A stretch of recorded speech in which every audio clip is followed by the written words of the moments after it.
नमस्कार दोस्तों, स्वागत है आपका हिंदू के एडिटोरियल डिस्कशन में। ये एडिटोरियल डिस्कशन हम हिंदी में करते हैं। इसके लिए आप हमारे चैनल बुद्धा आईएएस को सब्सक्राइब, लाइक और शेयर ज़रूर करिएगा, जिससे कि हम ये आर्टिकल को या इनिशिएटिव को कंटिन्यू करने में मुझे हेल्प मिले। राइट, ये हिंदी मीडियम के लिए पूरा डेडिकेटेड है कि ये जो एडिटोरियल है हिंदू का, ये पूरा हिंदी में रहेगा। ओके, तो आज 8 तारीख है, देखते हैं कौन कौन सा न्यूज आज डिस्कशन करेंगे। आज हम 2 आर्टिकल डिस्कशन करेंगे। पहला जो आर्टिकल है वो वैश्वीकरण और भारत, मतलब भारत वैश्वीकरण से भारत में क्या इम्पैक्ट पड़ रहा है और क्या कहाँ भारत इस्टेब्लिश कर रही है, भारत में क्या प्रॉब्लम आ रही है। दूसरा जो आर्टिकल हम डिस्कस करेंगे वो स्वास्थ्य रिलेटेड होगा, हेल्थ हेल्थ से रिलेटेड होगा। पहला जो आर्टिकल है वो है वैश्वीकरण और भारत। ये जीएस पेपर 2 के अंतर्राष्ट्रीय से संबंध से आप लिंक कर सकते हो। ओके, जिसमें देखिए इसमें प्रसंग क्या है। प्रसंग ये है कि वैश्वीकरण की जो परंपरा है, ठीक है, उसमें क्या होता है, माल का मतलब वस्तु का, धन का और लोगों का मुक्त आवाजाही होता है। मतलब वो एक देश से दूसरे देश जा सकते हैं। जैसे ये हमारा वर्ल्ड है, तो कोई एक देश से दूसरे देश वैश्वीकरण होने से या माल जा सकता है, धन जा सकता है, ये सारी चीज़ें हो सकता है। लेकिन इसकी अभी वैश्वीकरण पीछे हट रही है। आपको पता है कि कोविड आने के कारण ये जो वैश्वीकरण है, ठीक है, ये अभी पीछे जा रहा है। मतलब सभी अब संरक्षणवाद की तरफ जा रहे हैं, राइट। लेकिन दूसरी ओर एक तरफ विकसित भी हो रहा है, क्योंकि इसका नया एजेंडा भी आया है, ठीक है, एक नया एजेंडा के रूप में आया है। इस तरह से अब वैश्वीकरण को बढ़ाया जा सकता है। उसको हम देखते हैं, ये एजेंडा जो है वो भारत के लिए लाभदायक है या हानिकारक है। इसमें राइटर बता रहे हैं कि ये जो एजेंडा है, चरण 2, आपने चरण 1 देखा था जो हमने कब लागू किया था, 1990 में, ठीक है, 1991 में हमें लागू हुआ था।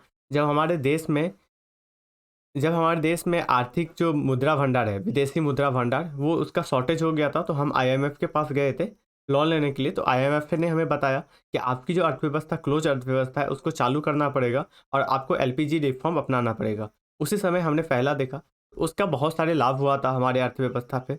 जो हमारा अर्थव्यवस्था इस रूप से उभर के सामने आया, राइट, जो हम अभी वर्ल्ड के 5वें या 6ठे पैदान पे है। ओके, तो वैश्वीकरण के लेकिन ये जो दूसरा चरण है, इस दूसरे चरण में भारत के लिए फ़ायदा नहीं है, भारत के लिए नुकसान बताया जा रहा है। कैसे? ठीक है, पहला पॉइंट इसका है कि अभी के टाइम में जलवायु परिवर्तन सबसे बड़ी चुनौतियाँ है। तो जलवायु परिवर्तन पे नियंत्रण किए जाने के लिए इस एजेंडे में बात किया जा रहा है। आपको पता होगा कि पेरिस समझौता कब हुआ था? 2015 में हुआ था, जिसमें भारत ने एक अच्छा रोल निभाया था। भारत सामने आया था कि ये पेरिस समझौते में जाएँगे। इसको उत्साहित होके क्रियाकलाप कर रहा था, एक कार्यकर्ता के रूप में था और बहुत ज़्यादा था। इसमें क्या होता है? इसमें ये होता है, आपको नए-नए टेक्नोलॉजी की तरफ स्विच करना पड़ेगा। आप जो पुराने टेक्नोलॉजी पे काम करते हो, उससे ज़्यादा बहुत ज़्यादा कार्बन फैलती है, ठीक है? कार्बन गैस फैलती है, जिससे क्या होता है कि पर्यावरण में नुकसान होता है, राइट। इसलिए हम स्विच करेंगे, लेकिन चुनौतियाँ ये है कि हम तो स्विच करेंगे, राइट, लेकिन उसके लिए हमें वित्तीय और तकनीकी दोनों सहायता चाहिए, लेकिन वो दोनों सहायता मिल नहीं रहा है, भारत को नहीं मिल रहा है। जब भारत को वित्तीय और तकनीकी सहायता नहीं मिलेगा, तो भारत को स्विच करने में प्रॉब्लम होगी। ये इनके लिए फ़ायदा नहीं है, क्योंकि इसे ऊर्जा आधारित जो पुरानी तकनीक है, उसको हम छोड़ेंगे कब? जब हमें हमारे पास नया टेक्नोलॉजी आएगा। इस नए टेक्नोलॉजी के लिए हमारे पास पैसा चाहिए, वित्त चाहिए, और वित्त चाहिए, वित्त के साथ-साथ हमें तकनीक का भी सहारा लेना चाहिए। ओके, दूसरा दूसरा क्या है? वैश्विक स्तर पे अभी क्या किया गया है? एक न्यूनतम दर आधारित किया गया है। कर का जो है, टैक्स का, ओके, टैक्स का एक न्यूनतम दर निर्धारित किया गया है, जिसमें राजस्व उत्पन्न होगा। लेकिन इसमें भारत के लिए खुशी का बात होना चाहिए, लेकिन जो नए बड़े विकसित अमीर देश है, उन्हीं को ये लाभ मिलेगा इससे। कैसे? कि देखिए, जैसे मान लीजिए कि इंडिया है, इंडिया में ज़्यादा से ज़्यादा यदि आपको टेक्नोलॉजी आता और एफडीआई आता है, ठीक है, ये एफडीआई कहाँ से आता है? फॉरेन से आता है। तो इस चीज़ों के लिए यदि मिनिमम टैक्स कर लगा लिया जाता है, हमारे पास अभी बहुत बड़ा बाजार है, राइट। यदि मिनिमम टैक्स लगा लेते हैं, तो ये सारे हर जगह ये मिनिमम टैक्स का काम करेगा पूरे वर्ल्ड लेवल पे, जिससे कि क्या फ़ायदा तो नहीं होगा ना, क्योंकि ये बड़े बड़े जो देश हैं, वही फ़ायदा ले पाएंगे इसका, राइट। नेक्स्ट देखते हैं, नेक्स्ट पॉइंट कौन सा राइटर बता रहे हैं। अगला पॉइंट जो है, वो अगला पॉइंट है कि वैश्विक सामाजिक भलाई के रूप में वैक्सीनेशन का जो अभी आपूर्ति चल रहा है, राइट। अंतर्राष्ट्रीय लेवल पे आपने G7 कंट्री का हाल ही में वो हुआ था, मीटिंग हुआ था, बैठक हुआ था। उसमें बताया गया था कि हम सभी देशों को जिनके पास संसाधन नहीं है उन तक वैक्सीन पहुंचाएंगे, राइट, इसकी आपूर्ति करेंगे। लेकिन इसमें प्रॉब्लम ये है कि आपूर्ति अब पर्याप्त नहीं है। क्या नहीं पर्याप्त है? सप्लाई। आपूर्ति तो पर्याप्त नहीं है ना, अब डिमांड कर रहे हैं। भारत में आपने देखा था सेकेंड वेव आने से अभी भी फिलहाल के टाइम में हमारे यहाँ पे अभी वैक्सीनेशन का उतना ज़्यादा डोज अवेलेबल नहीं है, बहुत कम है। तो इसको वैश्विक लेवल पे कैसे ले जा सकते हैं, ये समस्या है। पहले तो हम इंडिया में कर ले, उसके बाद तो हम वैश्विक लेवल पे जा सकते हैं, क्योंकि हमारे पास जो आबादी है वो वर्ल्ड का लार्ज सेकेंड नंबर पे हम है, ठीक। तो वैश्विक लेवल पे जाने से पहले हमें इंडिया में खुद करना चाहिए, जिससे कि आने वाले समय में जो कोविड का नया रूप हो, आने से पहले हम सभी को वैक्सीनेट कर दे, राइट। उसके बाद लेकिन एक चीज़ देखना पड़ेगा कि भारत एक आवाज़ उठा रहा है। ये आवाज़ है कि पैटेंट में छूट देना चाहिए। यदि पैटेंट में छूट मिलता है, फिर ये इंतज़ार कर रहा है भारत, इसके लिए फिर बेनिफिट होगा। लेकिन पैटेंट में छूट क्या होता है मैं समझाता हूँ, ये पैटेंट क्या होता है। मान लेते हैं कि एक कंपनी ने कोई वैक्सीन का नाम है बी, इसको विकसित किया। ये एक कंपनी का पूरा इसमें एनर्जी लगा हुआ है, पूरा पावर लगा हुआ है, पूरे सारी चीज़ें। इनको तो कुछ मैं इनिशिएटिव दूंगा ना, जिससे इन्होंने रिसर्च करके किया है, तो इनको एक पैटेंट दिया जाता है। क्या दिया जाता है? पैटेंट दिया जाता है।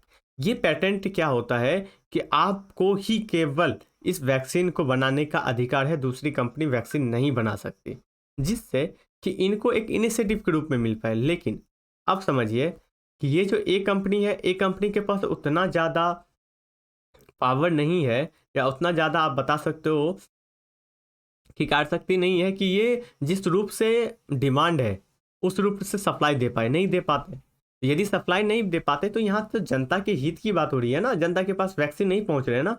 आप एक तरफ कंपनी का हित देखते हो, इन्होंने बनाया तो इनको पेटेंट दो, इनको इनिशिएटिव दो। लेकिन दूसरी तरफ क्या है, आप जनता की भी भलाई देखिए ना। यदि पेटेंट से मुक्त कर दिया जाए तो दूसरा कंपनी भी इसी आधार पे वैक्सीन बना सकती है, मैन्युफैक्चरिंग कर सकती है।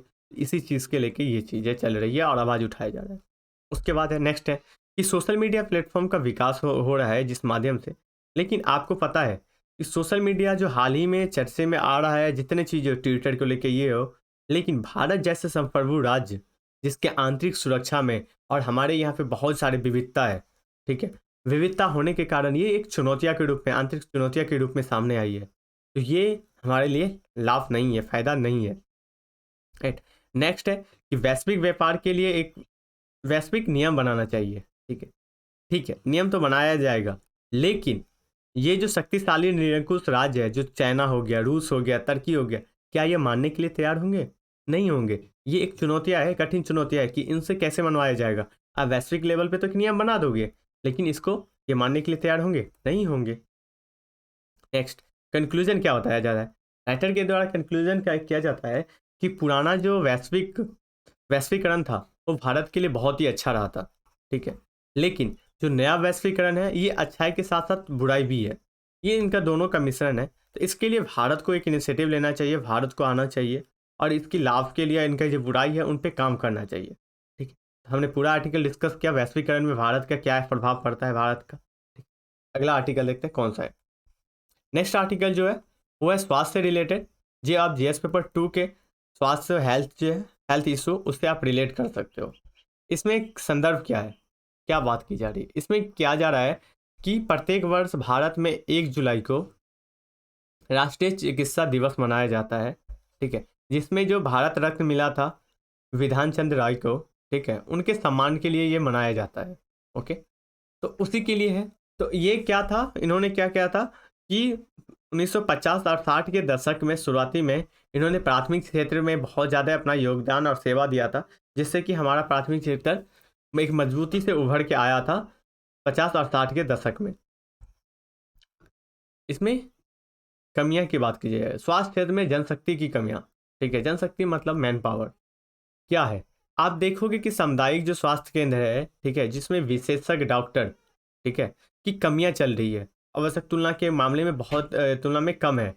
जैसे देखोगे 78.9 सर्जन हो गया, 69.7% जो स्त्री रोगों के लिए है विशेषज्ञ, 78.2% चिकित्साओं को लेके है, ठीक है, और 78.2 ये बाल योग विशेषज्ञ की कमी के लिए है, ठीक है।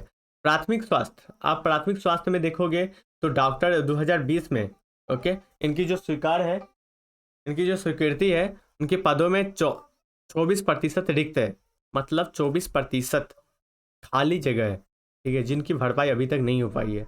ये डॉक्टरों की जो कमियां है उसको, ठीक है, उसको दूर करने के लिए क्या करना चाहिए, गवर्नमेंट क्या कर रही है, इसके बात किया जा रहा है, ठीक है। आगे की राह, इसको दूर करने के लिए क्या करना चाहिए, तो मेडिकल में, ठीक है, मेडिकल में जो सीटें हैं उसको वृद्धि किया गया है।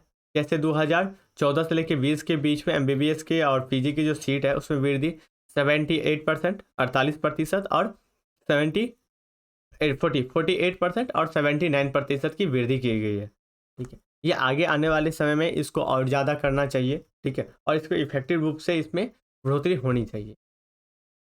नेक्स्ट पॉइंट है कि राष्ट्रीय स्वास्थ्य नीति को लागू करना चाहिए। राष्ट्रीय स्वास्थ्य नीति में एक बात कही जा गई थी कि ये राष्ट्रीय स्वास्थ्य नीति 2017 में आया था। इसमें कहा गया था कि प्राथमिक क्षेत्र में, ठीक है, 2025 तक सरकारी जो खर्च है उसको पूरे जीडीपी का 2.5%, 2.5% करने की जरूरत है। इसको लक्ष्य निर्धारित किया गया था और राज्यों में 2020 तक इसको कम से कम 8% खर्च करने की बात कही गई थी, लेकिन ये अभी तक नहीं हो पाया। इस पर आपको काम करने की जरूरत है, ये नीति को इम्प्लीमेंट करने की जरूरत है, राइट। नेक्स्ट है कि निवारक स्वास्थ्य सेवा, इसको बढ़ावा देना चाहिए। इसमें जो स्वास्थ्य के जो जीवन शैली और कुशलता के बारे में जागरूकता फैलाने की जरूरत है। आपको क्या करना चाहिए, जागरूकता स्वास्थ्य के लेके, स्वच्छता को लेके जागरूकता फैलाइए, ठीक है। जैसे अभी के टाइम में, कोविड के टाइम में क्या चल रहा है, मास्क को लेके जो जागरूकता फैलाना, सैनिटाइजर का उपयोग करना, हाथ को बार बार धोना, ये सारी चीज़ों, 2 गज की दूरी बनाए रखना, ये सारी चीज़ें क्या करना चाहिए, एक मार्क्स लेवल पे एक जागरूकता अभियान चलाने की ज़रूरत है, राइट। नेक्स्ट है कि रिक्त जो भरने की स्थान है, ठीक है, उसको नियुक्ति के लिए आगे आना चाहिए। प्राथमिक स्वास्थ्य क्षेत्र, ठीक है, समुदाय में और जिला स्वास्थ्य में इनके चिकित्सा जो स्नातक है इनको अवसर देना चाहिए काम करने का। जिनको स्नातक हो गए हैं, जो ग्रेजुएट हो गए हैं चिकित्सा से, ठीक है, तो उसको क्या करना चाहिए, उनको इस सामुदायिक क्षेत्र में और जिला स्वास्थ्य केंद्र में इनको काम करने के लिए अवसर प्रदान करना चाहिए। नेक्स्ट है कि जनशक्ति का कुशल उपयोग करना चाहिए। जनशक्ति का कुशल उपयोग करने का मतलब ये है कि जितने भी विशेषज्ञ डॉक्टर है, ठीक है, उनकी जो डिमांड है, उनकी आवश्यकताओं को पहले आप चिन्हित करिए, राइट, चिन्हित किया जाना चाहिए। उसके बाद स्वास्थ्य सेवा और संसाधनों के आवंटन के आधार पे होना चाहिए। जो स्वास्थ्य सेवा पहले आप चिन्हित करिए कि किन को सबसे ज़्यादा ज़रूरत है, किस सेक्टर को, उस सेक्टर को आपको क्या करना चाहिए, संसाधन को आवंटन करना चाहिए। नेक्स्ट, यदि ग्रामीण क्षेत्र में कोई डॉक्टर काम करते हैं, राइट, तो उनको आप अलग से इनिशिएटिव दीजिए। उस इनिशिएटिव को लेके आप वर्क इनिशिएटिव दे सकते हैं, हस्तांतरण इनिशिएटिव दे सकते हैं, जिससे कि गांव लेवल पे आप देखे होंगे कि गांव सेक्टर में डॉक्टर जाने के लिए रेडी नहीं होते हैं। हमारे यहाँ पे स्वास्थ्य केंद्र होता है लेकिन उसमें डॉक्टर नहीं होते हैं, नर्स नहीं होते हैं, ठीक है। तो इनको यदि आप अलग से प्रोत्साहन दोगे, इनिशिएटिव दोगे, हो सकता है ये यहाँ पे जाके काम करे, राइट। तो इसके लिए क्या जानना चाहिए, उसके बाद आपको डिजिटल प्रौद्योगिकी का लाभ उठाना चाहिए, जिसके माध्यम से आप टेक्नोलॉजी के माध्यम से क्या करना चाहिए कि कोई दवा है उसके बारे में ये प्रॉब्लम आ रही है, इसके लिए समस्या से क्या करना चाहिए, ओके। तो जैसे एक वैन हो गया, जो एक मान लीजिए कि एक डेवलप किया जाए कि एक वैन हो गया, ठीक है, इसमें आप मेडिसिन लीजिए और हर गांव में विजिट करिए हफ्ते में 1 दिन, और वहाँ पे आप चेकअप करिए, राइट। चेकअप करने से क्या जाएगा, और टेक्नोलॉजी का यूज़ करिए, सारे का डाटा रखिए कि हाँ ये फलाना आदमी का ये बीमारी चल रहा है, ये प्रॉब्लम चल रहा है, इनका ये चलना चाहिए, ए पर्सन का, राइट। तो आप टेक्नोलॉजी का उपयोग आपको करना चाहिए, राइट। तो ये क्या क्या चीज़ें कहा गया है राइटर के द्वारा कि आप ये जो कमियां हैं, इस कमियों को दूर करने के लिए क्या क्या कर सकते हैं, ये डॉक्टर की कमियां, ये जो प्रॉब्लम आ रही है इसको दूर करने के लिए। नेक्स्ट, आगे निष्कर्ष है, ठीक है। राइटर बता रहे हैं कि ये जो स्वास्थ्य प्रणाली है, ओके, एक सशक्त स्वास्थ्य प्रणाली यदि सामने आएगा तो उससे हमारे देश की आर्थिक विकास पे सीधा असर पड़ता है, आर्थिक विकास पे कैसे सीधा असर पड़ता है? सीधा आप समझिए, यदि आपके देश के जनता स्वस्थ रहेंगे, तो वो एक मैन पावर होते हैं। मैन पावर जो आपके रोजगार के रूप में आपके कार्यबल होते हैं, कार्य करते हैं और कार्य करके सीधा-सीधा जीडीपी में योगदान पहुँचाते हैं। ठीक है? जीडीपी में सीधा-सीधा योगदान पहुँचाते हैं। इसीलिए आपको ये स्वास्थ्य प्रणाली को डेवलप करना चाहिए, जिससे कि हमारे अर्थव्यवस्था में विकास हो सके। आज हमने 2 आर्टिकल डिस्कस किया। पहला आर्टिकल जो था वो वैश्वीकरण से रिलेटेड रहा और दूसरा जो था स्वास्थ्य से रिलेटेड रहा, जिसमें डॉक्टरों की कमी की बात की जा रही है। राइट? तो आज के लिए इतना ही। उससे पहले कि हमारे चैनल को गोधा आईएएस को आप सब्सक्राइब कर दीजिए, ठीक है? और लाइक करें और कमेंट करिए, ठीक है? और ज़्यादा से ज़्यादा फैलाइए, तो जिससे कि मैं इनिशिएटिव को कंटिन्यू कर पाऊँ, ओके? और पीटी के लिए जो इम्पोर्टेंट है वो पीटी यान जो आपको शाम को मिलेगा, और मेंस के लिए जो एडिटोरियल डिस्कशन है वो 10 से 11 बजे के बीच में मिल जाएगा, और पीटी यान आपको शाम के टाइम में 6 के आसपास मिलेगा। राइट? तो आज के लिए इतना ही। Thank you so much.